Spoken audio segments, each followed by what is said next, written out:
Most people think that focus is a magical ability that happens spontaneously, but actually it's just another skill that you can develop systematically with the right setup, planning, and strategies in place. Today I'm going to share with you my PEMA approach that took me from struggling to focus for 25 minutes to sustain 4 hours of flowing, productive work. Hi, I'm Jenny, and I completed my PhD in civil engineering through the University of Cape Town over the course of 8 years while working full-time in Germany. In each area of PEMA, I use the DDR Tactic. And no, I'm not referring to the Deutsches Demokratischen Republik, but rather delete, delay, and reduce. And yes, PEMA is also a name, a Tibetan girl's name, meaning lotus, derived from the Sanskrit word Padma. I love this because the lotus flower is also one of the most meaningful symbols in Tibetan Buddhism. It represents purity, arising from difficulty, transformation, and enlightenment. I think that this is rather a perfect symbol for what we are trying to do here, building something clear and focused from the middle of a complicated, demanding life. Let's start with the most fundamental one. The physical objects in your environment provide the visual anchors of what you are focusing on. So let's apply the DDR tactic to your physical workspace. Delete. In the physical environment, make sure you have everything you need for your session and that everything you don't need has been tidied or cleared away. A tidy, intentional workspace signals to your brain that this is a time and place for focused work. Delay. Think about which physical objects should be set aside for this particular session. I often have multiple books or journals I want to read, but jumping between them is really not effective.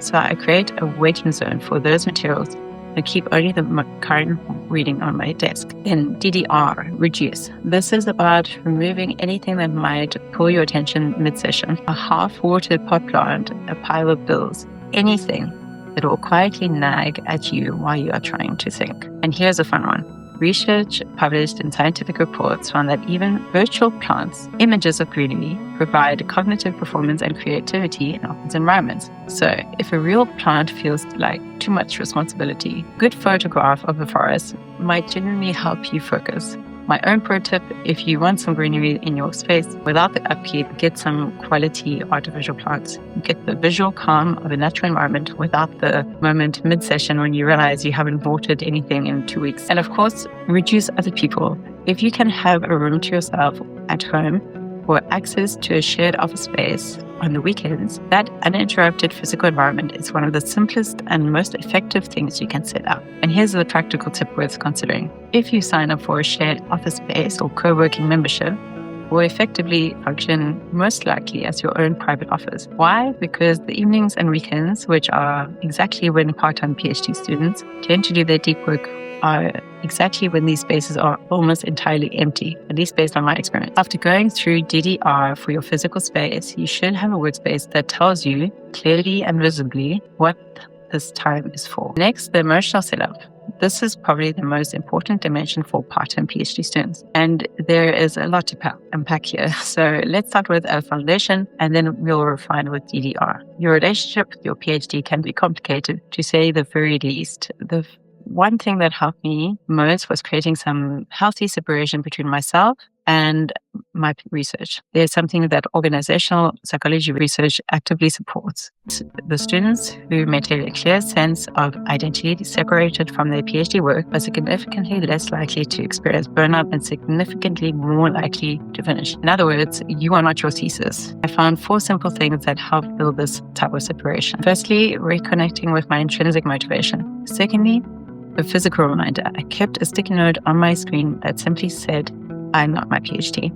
Separate journals, one for my research and one for my life. Keeping them distinct gave each one its proper space and prevented my thoughts from blending into each other. Fourth, focusing on the process rather than the outcome. Doing what I can when I can, and then generally clocking out after each session by saying I've done all that I can today, and that is enough. Now for the DDR on the emotional dimension. Delete.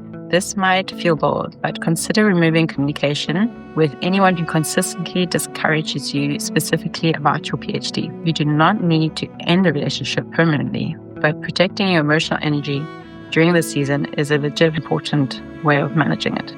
Delay. Any negative or unproductive thoughts and feelings that arise during a session. On the days when I doubted I would finish or felt like my work was not good enough, I would write these feelings down in my journal, thereby acknowledging them rather than suppressing them. But then I would return my attention to what I could do in the remaining time. The feelings were real, they just did not have to run the session. And lastly, reduce the emotional loading the rest of your life. This might mean clearer communications about household responsibilities or addressing something at work that is draining more energy than it should. These conversations can feel really uncomfortable, but running on emotional empty while trying to do sustained intellectual work is simply not sustainable. Next, the mental dimension. And this one actually starts long before you sit down for a focused work session. It starts when you plan your week. Now, I'm not going to show you a color-coded Google Calendar because I'm old school. I've always just used a physical diary.